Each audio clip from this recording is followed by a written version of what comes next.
मित्र नमस्ते। मैं अजय सुधा में इंडिक विचार के लिए आपका स्वागत करता हूं। नॉर्मली मैं आपने मुझे वीडियोस करते हुए देखा है, सिंगल सोलो। आज मुझे बहुत खुशी है कि मेरे बड़े पुराने मित्र, और मतलब वो जयपुर रहते हैं, मैं नागपुर रहता हूं, फिर भी हमारी मैत्री बनी हुई है। उसकी कुछ खास वजह है, उसके ऊपर भी आएंगे। मेरे खास मित्र डॉक्टर ओमेंद्र रत्नू, जो कि धर्म के लिए बहुत बड़ा काम कर रहे हैं। उसके बारे में भी हम उन्हीं से 1 मिनट में सुनेंगे। मैं पहले आधे मिनट में उनको इंट्रोड्यूस करा दूं तो डॉक्टर ओमेंद्र रत्नू जयपुर में रहते हैं, जो खुद एक ईएनटी सर्जन है। ईएनटी सर्जन है। उसके बाद में भी वो सोशल वर्क के लिए, धर्म के काम के लिए बहुत सारा समय देते हैं, पैसा देते हैं और अपना खून पसीना एक करते हैं। डॉक्टर ओमेंद्र रत्नू ने जो मेरी नॉलेज है उसके हिसाब से 2 किताबें लिखी है, जिसमें से कि आज हम एक जिसके बारे में चर्चा करेंगे, महाराणाज। और एक और इन्होंने किताब लिखी है, the Hindus of Pakistan, genocide forgotten. Right. तो मुझे मतलब मैं बहुत सारे लोगों से मिलता हूँ जो कहते हैं हम सारे बहुत सारे बिजी है, हमारे पास समय नहीं होता है। तो मैं उन सबको एक ही आदमी का एग्जाम्पल देता हूँ, जो है डॉक्टर ओमेंद्र रत्नू, जो कि ये खुद हॉस्पिटल चलाते हैं और शादीशुदा है, बीवी बच्चे भी है, उसके बाद में भी धर्म का काम करते हैं। डॉक्टर रत्नू, आपका इंडिक विचार पे हार्दिक स्वागत। मैं बहुत बहुत ये धन्यवाद अजय जानने भाई। से पहले, अच्छा। मतलब किताब के ऊपर जाने से पहले मैं चाहता हूं कि आप निमित्तकम, जो आपकी जो ऑर्गेनाइजेशन है, उसके बारे में 1 मिनट में आप लोगों को बताएं। निमित्तिकम एक रजिस्टर्ड सोसाइटी है राजस्थान कोऑपरेटिव सोसाइटी एक्ट के अंदर, और हम लोगों ने 2016 में इसकी स्थापना की थी। मैं और मेरा छोटा भाई है जय आहूजा, वो जो जन्मजात भाई नहीं है लेकिन भाइयों से बढ़कर है। वो सिंधी है स्वयं, और मैं यहाँ राजस्थान का रहने वाला राजपूत हूँ। और पाकिस्तान के अंदर हिंदुओं का एक नरसंहार हो रहा है, आज की तारीख में हो रहा है। और पाकिस्तान के हिंदुओं को बचाना क्यों इंपॉर्टेंट है, ये इस हिंदू समाज को पता ही नहीं है। That our future is directly linked to Hindus of Pakistan and Bangladesh. अभी 5 दिन पहले प्रधानमंत्री कार्यालय से डेमोग्राफिक्स की रिपोर्ट आई है, जिसपे बड़ा हल्ला मचा रहे हैं इंटरनेट हिंदू। करेक्ट। ये हो गया, बोला किसको पता नहीं था सर। 7%, सेंसस में लिखा हुआ है 78% हो गया आपका, फ्रॉम 85 86। मुसलमानों की जनसंख्या 9% से बढ़ के 14% हो गई, ये सबको पता है। द रियल थिंग इज, हम कर क्या सकते हैं? एक पॉपुलेशन जो ओवरब्रीड करने के ऊपर उतारू है, उसको आप कैसे रोकेंगे? आप उसको नहीं रोक सकते जब तक कि आप उसको अपने वैल्यू सिस्टम में नहीं ले आते कि भाई ये इस तरह से खरगोशों की तरह बच्चे पैदा करने से समृद्धि नहीं आती है। तो उसके लिए बहुत इंपॉर्टेंट है कि जो 2.5 करोड़ हिंदू हैं, 1.5 करोड़ बांग्लादेश में, 1 करोड़ पाकिस्तान में, इनको हम बचाकर भारत में ले आए। The single most important agenda for Hindu samaj today should be saving these Hindus who are dying every day. तो निमित्तेकम हमारी संस्था है। निमित्तेकम के माध्यम से हमने गत 8 वर्षों में लगभग 12,000 हिंदुओं को पाकिस्तान से निकाला वाह, है। क्या बात है डॉक्टर। 5,000 की हमने नागरिकता करवाई है। और अभी बहुत चैलेंजेस हैं, वीजा नहीं मिल रहा है, डॉक्यूमेंट्स में बहुत प्रॉब्लम आ रही है वेरिफिकेशन में, लेकिन उसके उपरांत भी हम 200 250 300 हिंदुओं को हर महीने निकाल रहे हैं। और दुख की बात यह है कि इनमें से 99% जो है वो दलित समाज के हैं। भील, मेघवाल, बलाई। दुख की बात इसलिए है कि यहाँ की दलित लीडरशिप ने सिटीजनशिप अमेंडमेंट एक्ट का विरोध किया। आनंद का विषय इसलिए है क्योंकि ये दलित समाज है जो डायरेक्टली बेनिफिशियरीज नहीं है हिंदू समाज, हिंदू धर्म के, लेकिन ये धर्म के साथ अपनी निष्ठा नहीं छोड़ते। मेरे लिए तो ये जीते जागते भगवान है। तो ये निमित्तेकम का एक ब्रीफ सा इंट्रोडक्शन था। वाह, वो बहुत बहुत अच्छे बने ओमेंद्र जी। आप ये काम शुरू रखें। और मैं एक और अपील करना चाहता हूं, जो कि डॉक्टर ओमी ने मुझे बहुत पहले बताई है बात। वो ये कहते हैं कि मुझे आप सिर्फ 100 रुपये महीना दीजिए, 100 रुपये महीना दीजिए। और उसकी जो लिंक है वो मैं इस वीडियो के डिस्क्रिप्शन में डालूंगा। आप प्लीज, ये पुण्य का काम है, आप ये संस्था को 100 रुपये महीने का भेजिए, मतलब साल का 1200 रुपये। तो इस 1200 रुपये के बल पे डॉक्टर ओमेंद्र कितने सारे लोगों को, पाकिस्तान के पीड़ित, प्रताड़ित हिंदुओं को भारत में ला पाएंगे। तो उनके लिए उनको इस काम के लिए ऑल द बेस्ट। और डॉक्टर साहब, आपका ये काम चलता रहे। जब जब होगा मैं लोगों को अपील करूंगा, और आपकी मदद जैसे जैसे होगी करते रहेंगे। तो अ, आज के हमारे मेन टॉपिक पे आते हैं। आज का हमारा ये टॉपिक है, ये किताब जो डॉक्टर रत्नू ने लिखी है। आप देख सकते हैं। मुझे इस किताब का जो महाराणा सहस्त्र वर्षों का धर्मयुद्ध, ये मुझे जो नीचे की जो उसकी अरे टाइम। मराठी में भी लॉन्च हो गई है। अच्छा, मराठी में भी लॉन्च हुई, वाह बहुत अच्छी, बहुत अच्छी। किसने करी है ट्रांसलेट? चारुदत्त उपासनी जी। अच्छा, चारुदत्त उपासक। चलिए, बहुत अच्छी बात है। तो सहस्त्र वर्षों का धर्मयुद्ध, ये जो टैगलाइन आपने दी है, ये बड़ी मुझे मतलब जिसको क्या कहते हैं, इंट्रीगिंग लगती है, आश्चर्यजनक लगती है।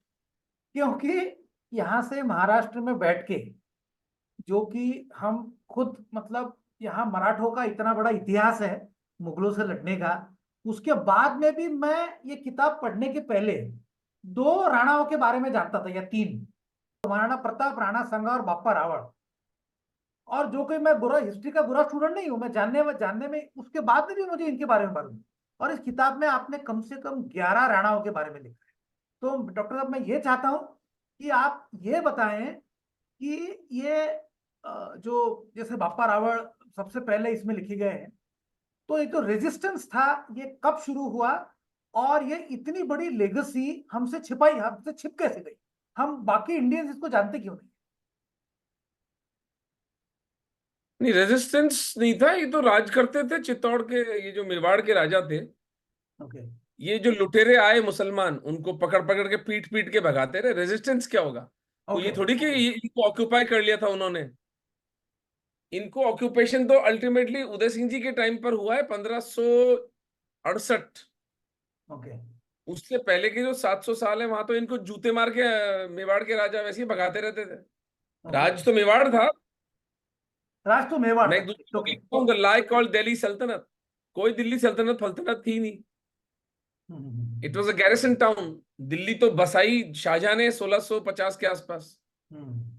तो बहुत सी द पॉइंट इज कि आपको क्यों नहीं पता? हम्म। अरे अब आपको बताया नहीं इसलिए नहीं पता। हम्म। आप एक एक एक एक एक चीज को अंडरस्टैंड करिए। आप चलिए, आप तो थोड़े प्रबुद्ध हिंदू हैं। एवरेज हिंदू जब इस देश के अंदर हिंदू मुस्लिम कॉन्फ्लिक्ट को समझेगा या नाम लेगा, तो किसके नाम याद आएंगे उसको? एक, महाराणा प्रताप। हम्म। दूसरा, छत्रपति शिवाजी महाराज। और तीसरा, श्री गुरु गोविंद सिंह जी महाराज। करेक्ट। इसके अलावा चौथा नाम है कोई? नहीं, अब ये बिल्कुल। पृथ्वीराज में मूवी बन गई तो कुछ लोगों को नाम आ गया पृथ्वीराज का। हम्म। तो एक एवरेज हिंदू की कॉन्शियसनेस कि हिंदू मुस्लिम कॉन्फ्लिक्ट के अंदर जो तीन हिंदू राजा थे जो फाइट कर रहे थे, वो ये तीन थे। करेक्ट। भारत पर पहला इस्लामी आक्रमण कब हुआ? 712 712। ईस्वी, 8वीं शताब्दी में। हम्म। ये तीनों राजा कब हुए? 16वीं शताब्दी में। तो भाई मेरे, 8वीं शताब्दी से लेके 16वीं शताब्दी तक जो मुसलमानों के आक्रमण हुए, उससे आपको किसने बचाया? नाम पता है? आदित्य मुक्तापीड़, रावल खुमाण, शाहिया डायनेस्टी के अनंग पाल, भीमपाल, त्रिलोचन पाल, रावल जैत्र सिंह, रावल अल्लड़, रावल शक्ति कुमार, रावल समर सिंह, नागभट्ट, जयभट्ट, पुलकेशी राजा, चालुक्य डायनेस्टी का मूल राजा। फिर उनकी माँ थी नायकी देवी, जिन्होंने 1178 में मोहम्मद मोहम्मद गौरी को पराजित किया था गुजरात में, जिसने बाद में दिल्ली में आके पृथ्वीराज की हत्या की थी। तो Arabic Islam was conclusively defeated in Bharatvarsh. जो अरबिक इस्लाम ऑल राउंड बढ़ रहा था, हम्म। मिडल ईस्ट तो खा गया पूरा। हम्म। ईरान, तो मेसोपोटामिया, पेगन्स खत्म हो गए वहां पे। इजिप्ट, वो तो सारा इस्लामाइज हो गया। हम्म। अफगानिस्तान के हिंदू राजाओं ने रोका इनको, 1000 साल तक इनको पीटते रहे। हम्म। अफगानिस्तान का जो इस्लामीकरण हुआ है वो 200 साल पहले हुआ है। हम्म। इस्लाम 1400 साल पहले आ गया था। हम्म। लड़ाई चल रही थी। उस लड़ाई को लड़ाई न बताकर वन साइडेड सब्जुगेशन बताना, इस देश के रोमिला थापरों, इरफान हबीबों की मक्कारी, बेईमानी और घटियापन जिसके के कारण अजय सुदामे को इन 3 मेवाड़ के महाराणाओं के अलावा किसी महाराणा का नाम ही नहीं पता है। Correct, correct. जबकि इनमें से 5 महाराणा ऐसे थे जिन्हें दिल्ली की तथाकथित सल्तनतों के सुल्तानों को अपने यहाँ पर पराजित करके कैद करके रखा था चित्तौड़ में। अच्छा, वो ये कब तो हुआ, मैंने अपनी ये मर्जी कौन? से तो नहीं बनाया ना, वो तो हिस्ट्री का, it's all documented in history. Okay. नहीं तो ये जो दिल्ली के सुल्तानों को कैद करके रखा, ये किसने किया था और ये कौन से पीरियड में, अपने 5 बोले, ये कौन से पीरियड में हुआ था? Maharana Hamir Singh 1336 battle of Singoli, Mohammad bin Tughlaq hmm, arrested for 6 months। फिर उनके बेटे थे महाराणा लाखा, उन्होंने फिरोज शाह तुगलक को या गियासुद्दीन तुगलक, दोनों में से किसी एक को अरेस्ट किया, वो नाम नहीं पता चल पाया, मैंने लिखा भी है बुक के अंदर। हम्म, फिर महाराणा मोकल, उन्होंने एक और तुगलक को पकड़ा था। फिर महाराणा सांगा, इब्राहिम लोदी को 2 बार पराजित किया, उसके बेटे को 2 साल अपने यहाँ पर कैद करके रखा। कुंभा के टाइम पे दिल्ली में कोई सल्तनत ढंग की थी नहीं, तो महमूद खिलजी मालवा का जो सुल्तान था उसको कैद करके रखा। अब अच्छा। आप मुझे बता दीजिए। अच्छा, मेरा ये एक सवाल ये ऐसा कि महाराणा प्रताप ये सबसे ज्यादा फेमस हो गए इन सब में, जबकि मुझे लग रहा है कि ये सभी उतने ही बड़े राजा थे, उतने ही शूर थे। देखो, प्रताप की जो ग्रेटनेस है ना, वो इसलिए आती है क्योंकि Pratap became the king of Mewar at his weakest, अच्छा, okay, when Mewar was not even a kingdom। Okay. दूसरे ऐसे राजा महाराणा हमीर सिंह थे। जब महाराणा हमीर सिंह राजा बनते हैं 1330 के आसपास, then also Mewar had been taken over by Alauddin Khilji. Right. Chittor का नाम बदल के खिजराबाद कर दिया गया था, और उदयपुर का नाम मोहम्मदाबाद कर दिया गया था। लेकिन मेवाड़ की जनता ने दोनों नाम स्वीकार नहीं किए, इसलिए वो राजस्व रिकॉर्ड में, तस्वीर रेवेन्यू रिकॉर्ड में चित्तौड़ ही रहा, उदयपुर ही रहा। और 1330 में खैर हमीर सिंह जी ने आकर के उसको रिकवर कर लिया। मैं समझता हूं कि मुसलमानों से एक एरिया को रिकवर करने वाले जो राजा थे वो 2 ही थे, हमीर सिंह और प्रताप। ओहो। और प्रताप के टाइम तो बिल्कुल ही वीकनेस, क्योंकि इवन जयपुर के घराना और जो जो बाकी जो राजपूत घराने थे, वो अकबर के साथ उनका अलायंस हो गया था, वो मजबूरी की बात थी। तो प्रताप की ग्रेटनेस यहां पर आती है कि अगर वो कॉम्प्रोमाइज कर लेते तो अय्याशी करते, शराबें पीते, लड़कीबाजी करते, जनता का टैक्स पे खून चूसते, but the man did not surrender. In fact इस सो कॉल्ड वर्ल्ड के सबसे पावरफुल मुगल एम्पायर को 1583 के दिवेर के बैटल में कंक्लूसिवली पराजित, भगदड़ मचा दी मुसलमानों में, भगदड़। उस वक्त तो बसें और ट्रेनें थी नहीं, ऊंट मिला तो ऊंट, घोड़ा मिला तो घोड़ा, पैदल मिला तो पैदल, मुसलमान मेवाड़ छोड़ के भागे।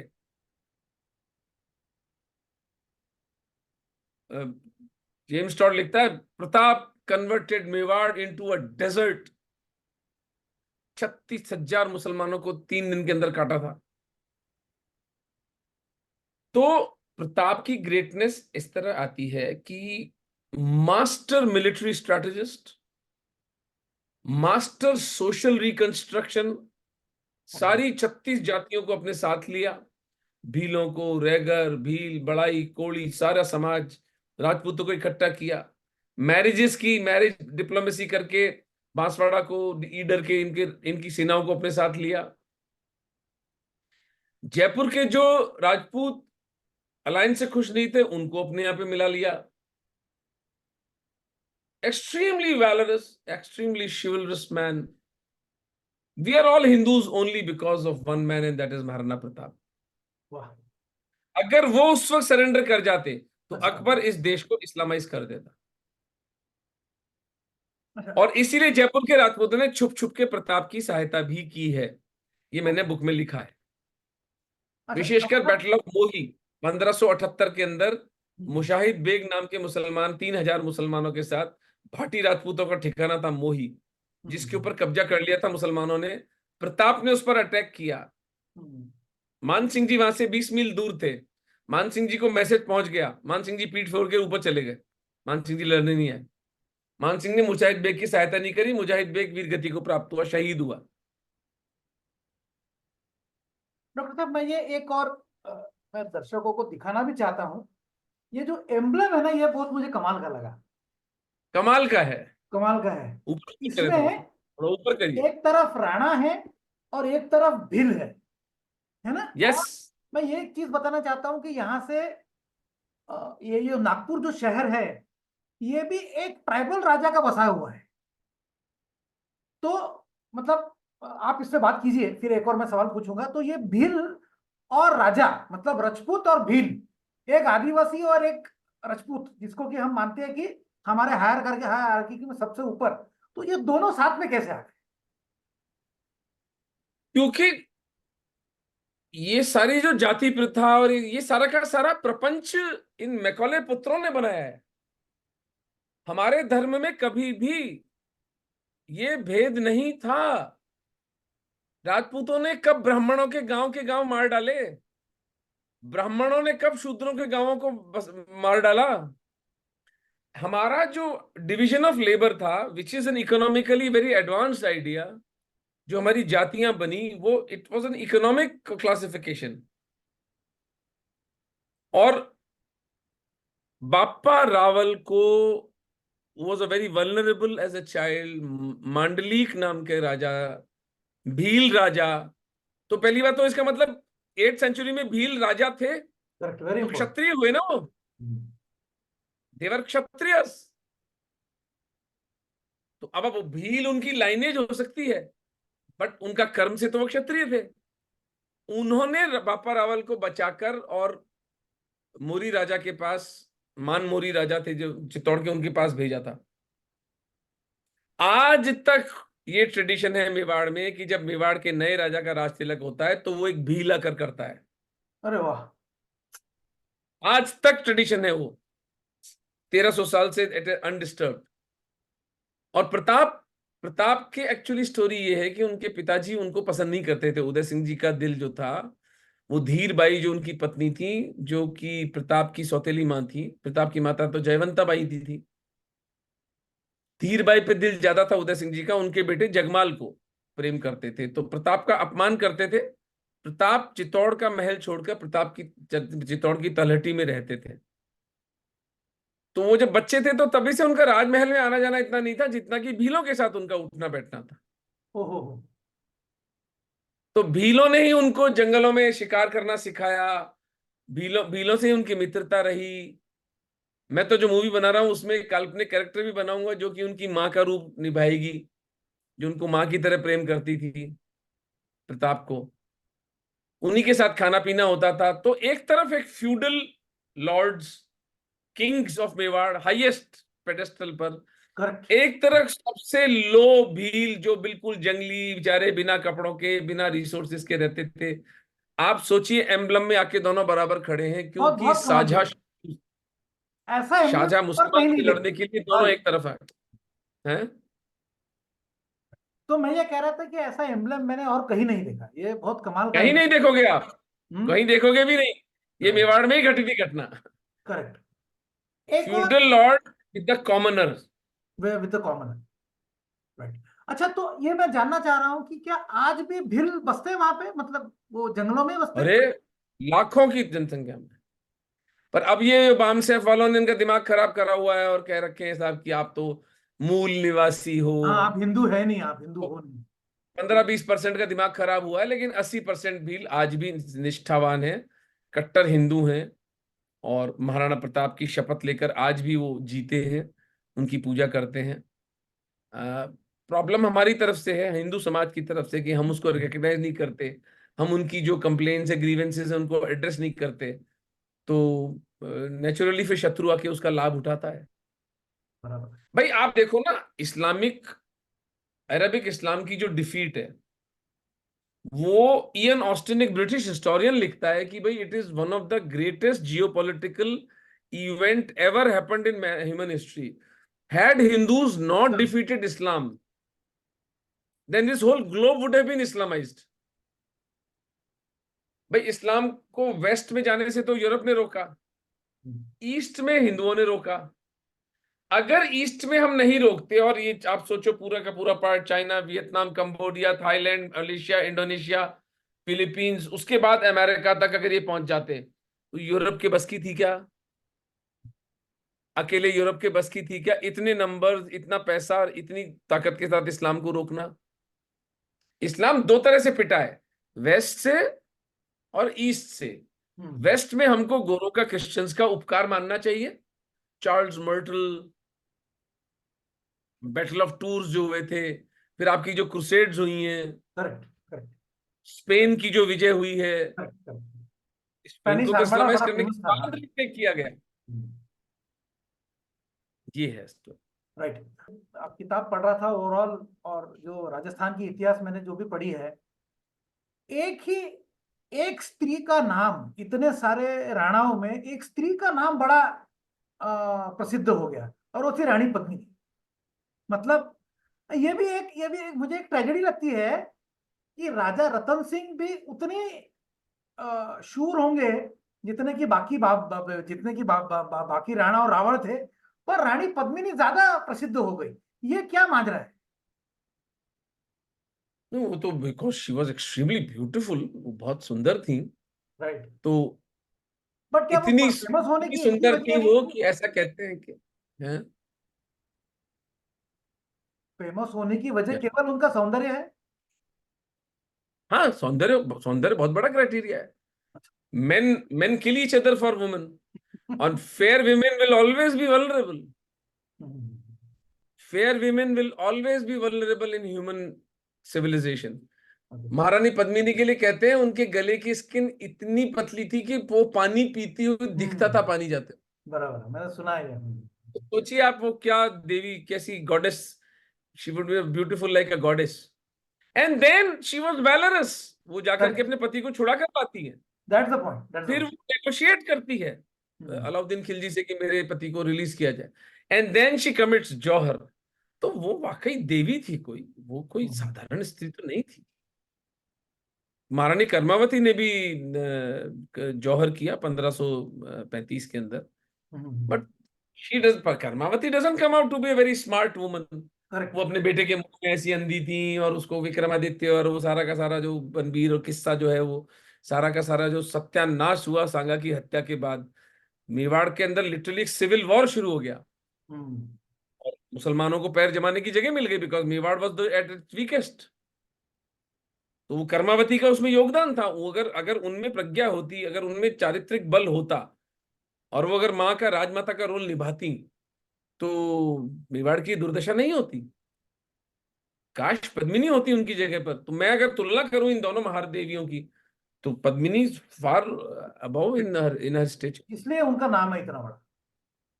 वो वो वो तो देवी स्वरूपा थी।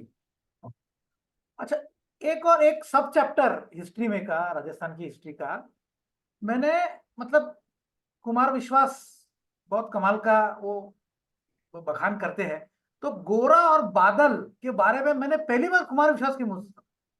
तो बहुत मजा आया था। मतलब वो क्या बाहों में स्फुरण आ जाता है, और आंखों में अंगार।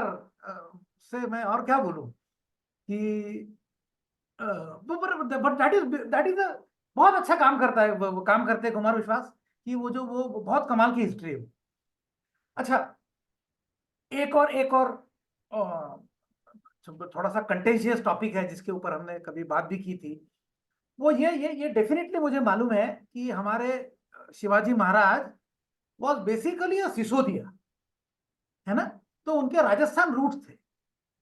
और वो, मतलब, उन दिनों में भी ये रिकग्नाइज होता था। रानी, उनकी जो माता थी, जीजाबाई, उन्होंने भी रिकग्नाइज किया था कि हम अच्छा, बेसिकली वी आर फ्रॉम। अच्छा, उन्होंने रिकग्नाइज किया था कि हम ये जो इसका रिटर्न को डॉक्यूमेंट है तो मुझे भेजिएगा। मैं भेजता हूँ।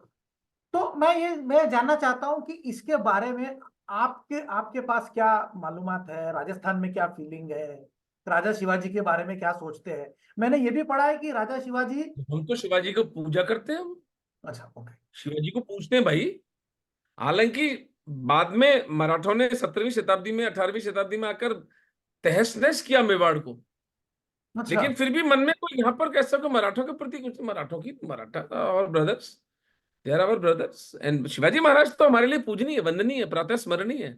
मेरी पुस्तक का जो अंत किया मैंने शिवाजी महाराज के उस वक्तव्य से किया है, आम्ही जातो आमचा काळ झाला, तुम्ही सप्त सिंधू यवनांच्या हातून मुक्त करा, 12 ज्योतिर्लिंगवा यवनांच्या हातून मुक्त करा, हिंदवी स्वराज्य अनात चुकूर होऊ नका। वाह। तो महाराणा हम्मीर सिंह जी के जो चाचा थे अजय सिंह जी, उनके बेटे थे दो, और उन दोनों बेटों को उन्होंने राज्य से निष्कासित कर दिया था क्योंकि वो इतने प्रतिभाशाली नहीं थे। महाराणा हमीर सिंह अपने भतीजे को उन्होंने राजा बनाया, अजय सिंह जी ने, ओके। सन 1330 में। तो उन दोनों बच्चों में से एक तो नेपाल चला गया, तो नेपाल का जो राजघराना है वो भी सिसोदिया है, ओ। और दूसरा चला गया महाराष्ट्र में। तो उनका नाम ध्यान नहीं आ रहा, क्षेम सिंह या ऐसा कुछ नाम था उनका, जो महाराष्ट्र गए थे, महाराष्ट्र में जाके बसे वो, उनकी जो संतानें बनी उसमें से सिसोदिया महाराज। ये जनरल जेम्स टॉड अपनी किताब में लिखता है। और बहुत राजस्थान में बहुत इस बात कमाल का की बात है, कमाल की बात है। हाँ हाँ, कमाल की बात है। ये वंश मेरे को लगता है कि भगवान राम का जो डायरेक्ट लाइन थी ना, hmm. Lav, Sisodias were direct descendants of Lav. और ये जो जयपुर के कुछ कछावे हैं, ये कुश के डायरेक्ट डिसेंडेंट्स हैं, डायरेक्ट डिसेंडेंट्स। तो राठौड़ तो भगवान राम से उनका डायरेक्ट लिंक नहीं है, राठौड़ आए दक्षिण भारत से, ये Correct। डार्क स्किन, इसीलिए डार्क होते हैं ये लोग। राजा जयचंद जो थे वो राठौड़ थे, कन्नौज। फिर कन्नौज में जब गौरी ने तहस नहस किया तो दे शिफ्टेड टू जोधपुर। मैंने राजस्थान में तो Chhatrapati Shivaji is part of the folklore and tremendously amazing. Respect, tremendously respect. एक एक एक और कमाल की बात, वो जो किताब से ही मुझे पता चली, वो ये है कि कोई एक तेलुगु कवि है। हाँ, मैं अरे रणछोड़ भट्ट तेलगी। मैं पढ़ के 1 मिनट में आगे पढ़ ही नहीं पाया कुछ। आधा मिनट के लिए मैं फ्रीज हो गया। और ये ये हमको ये कांग्रेस वाले बताते हैं कि ये अलग है, तुम अलग, तुम अलग, तुम अलग। क्या कमाल है इनकी यार। रोटी इसी पे चलती है ना। महाराणा कुंभा ने इनके जो पूर्वज थे उनको तेलंगाना से बुलाया था और उनको मकान वगैरह दे करके सेटल किया था। एंड देन उनकी तीसरी या चौथी जनरेशन थी जिसने महाराणा राज सिंह जी के टाइम पर इस पूरे हिस्ट्री को डॉक्यूमेंट करके गया, और रणछोड़ भट्ट तेलंग थे। उनकी 2 बुक्स हैं, राज प्रशस्ति और अमर काव्यम। अच्छा, ओके। अमर, तो ये 2 उनके जो ग्रंथ हैं वो बहुत प्रसिद्ध हैं, और they are supposed to be very important documents of history. Okay. तो ये मुझे ये मतलब ये रेफरेंस मुझे बहुत मजेदार लगा। और मैं मतलब एक और जैसे हिस्ट्री की किताबें बार बार जो बचपन में जो स्कूल में पढ़ाई थी, मुझे ये एक और रेफरेंस याद है कि महाराणा प्रताप जब जंगल में रहते थे तो घास की रोटी नाम का कोई मतलब वहां तक नहीं नहीं, ये ऐसा सब कुछ है कि बकवास है, ये। ये सब इनको इनको दीनहीन दिखाना। मेवाड़ का ओके। महाराणा घास की रोटी खाएगा? करेक्ट। बकवास। ओके। वो कविता की दृष्टि से ठीक है, अच्छा, ओके। ये मांसाहारी थे भाई, मांस खाते थे, करेक्ट। ये क्यों घास की रोटी खाएंगे? वो पकड़ा हिरण, उसी हिरण को रोस्ट किया और खा गया, पेट भर लिया, ठीक है। मक्का के बीज खा गए, गूलर के फल खा लिए। Aravalli very fertile mountains, okay. पूरी की पूरी पॉपुलेशन को 7-8 साल के लिए स्कॉर्च्ड अर्थ पॉलिसी में महाराणा प्रताप करेक्ट। ने प्लेन से माउंटेन्स पे शिफ्ट किया था। ओके। लाखों लोग फॉर 7 इयर्स माउंटेन्स ने उनको नरिश किया, कोई खेती वेती नहीं हो रही थी, तो वो घास की रोटी क्यों खाएंगे? घास की रोटी ये भी एक बिल्कुल बड़ा कोई बड़ा कोई बड़ा पोएटिक झूठ है। एक्सप्रेशन है। और इतने रिच महाराणा प्रताप की जो बेटे अमर सिंह जी हैं, महाराणा प्रताप के जाने के बाद 23 साल तक मुसलमानों से झगड़ा लेते हैं, मोल लेते हैं। कहां से? दे वर कॉन्स्टेंटली फाइंडिंग, इनके पास पैसा कहां से आया था? करेक्ट। तो मायरा मचींद की गुफाओं में सारा मेवाड़ का खजाना रखा हुआ था। फिर भामाशाह ने लाकर इतना पैसा उनको दिया था, 20 लाख स्वर्ण मुद्राएं। प्रताप कोई गरीब गरीब नहीं थे, ये सब हिंदू राजाओं को दीनहीन दिखाना चाहते हैं, ओके और अकबर जैसे चोर को एफ्लुएंस दिखाना चाहते हैं। ओके। तो उस उसमें हम कैरी अवे कर जाते हैं, थोड़ा सा हम लोग बह जाते हैं। मैं एक एक ये लास्ट बट वन सवाल है, इसके बाद में एक छोटा सा रेफरेंस देना चाहूंगा मैं, देन उसको खत्म करेंगे। लास्ट बट वन सवाल ये है कि ऐसा ऐसा किसी महाराणा को, राणा को क्यों ये नहीं लगा कि हम दिल्ली के तख्त पे जाके बैठे? ये मराठों का भी प्रॉब्लम हुआ, बट ये ऐसा महाराणा सांगा गए थे ना, हिंदू पद पातशाही के लिए गए थे। ओके। पूरा स्पीच पढ़िए ना उसको, महाराणा सांगा वाले चैप्टर में स्पीच है उनका एक, नहीं नहीं नहीं, कि मैं इसको ये कह रहा को हूँ हमें पराजित करना है। डॉक्टर साहब, मैं ये कह रहा हूं कि ऐसा क्यों नहीं हुआ कि जिस तरह से मुगल लोगों ने दिल्ली से के तख्त से कुछ 100-200 साल राज किया, उस तरीके से हमारा हिंदू राजा क्यों दिल्ली के तख्त पे जाके नहीं बैठ सका, मैं ये कह रहा अरे हूँ। भाई, दिल्ली नाम की कोई जगह थी ही नहीं। ये झूठ है साला, ये प्रपंच है ये वामपंथियों का फैलाया हुआ। Delhi was never the centre of power. The centre of power in medieval Bharat was Mewar. अच्छा ओके। तो ट्रेड रूट देखो ना, सारे के सारे ट्रेड रूट्स भाई दिल्ली का मुझे आप बता दो, क्या इकोनॉमी थी, क्या ट्रेड रूट था? दिल्ली पर तो बस कॉन्स्टेंटली अटैक होता रहता, गैरिसन टाउन था वो एक। क्या आर्ट एंड लिटरेचर था, क्या बिल्डिंगें बना दी, क्या कर दिया। राजस्थान में आइए जरा देखिए आप, हर 10 किलोमीटर पे एक हवेली और एक किला बना हुआ है। नहीं, दिल्ली में मैं आपको कोई राजस्थान देखा हुआ है, मिडिवल हाँ। बिल्डिंग्स बनती हैं, मिलती हैं आपको? दिल्ली 1650 में अस्तित्व में आती है। ओके। उससे पहले it was a garrison town. 10-20 kilometre तक, महरौली तक इनका राज होता था, उसको दिल्ली सल्तनत बना दिया इन लोगों ने। अरे तो क्या कॉइनेज थी, क्या ट्रेड रूट्स थे, क्या इकोनॉमिक कंट्रीब्यूशन था, क्या लिटरेचर क्रिएट किया गया, क्या आर्ट फ्लरिश हुआ, क्या बिल्डिंगें बनाई गई? तुमने कह दिया दिल्ली सल्तनत तो सल्तनत बन गई। कुत्तों की तरह आपस में लड़ते थे ये। टॉड ने लिखा है ना कि शायद 200-300 साल के अंदर 22 ये तथाकथित दिल्ली के सुल्तानों ने एक दूसरे को मारा है, और उस समकालीन में 9 मेवाड़ में राजा बदले गए। तो इतना ही फर्क पड़ता है ना आपस में मारकाट का। हमारी जो संपत्ति थी, हमारी जो संपदा थी, वो मालवा में थी। मालवा का जो लॉस था, hmm. That was the main loss, क्योंकि Malwa was a very affluent place, और उसका मुसलमानों के हाथ में जाना हमारे लिए नुकसान का सौदा था। बाद में मेदिनी राय और उन्होंने फिर उसके बाद में सांगा के साथ मिलकर उसको जीतने की चेष्टा की थी, लेकिन सांगा फिर इधर बाबर के साथ इन्वॉल्व हो गए थे। तो Delhi was never the centre of power, की दिल्ली तक नहीं किया। बहुत बड़ा पैन रेवोल्यूशन इंडिया है। हमारे राजाओं ने किया, मेवाड़ के राजाओं ने किया। सिंध से लेकर के मालवा तक, और बयाना से लेकर के गुजरात तक मेवाड़ किंगडम होता था। वाह। जयपुर की रियासत, जोधपुर की रियासत, हम्म। मालवा के सुल्तान गुजरात मेवाड़ को टैक्स दिया करते थे।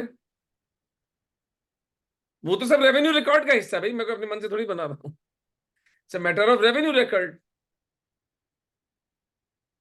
हमारा दुर्भाग्य शुरू होता है सांगा को जब पॉइजन देकर के मारता है बाबर 1528 में, जनवरी 1528। With death of Sanga, hmm. The Rajput confederation was destroyed. सही जयपुर के राजपूत अलग हो गए, जोधपुर के राव गांगा और जयपुर के पृथ्वीराज कछावा, ये दो मेजर घराने अलग हो गए। विद इन मेवाड़ एक सिविल वॉर शुरू हो गया,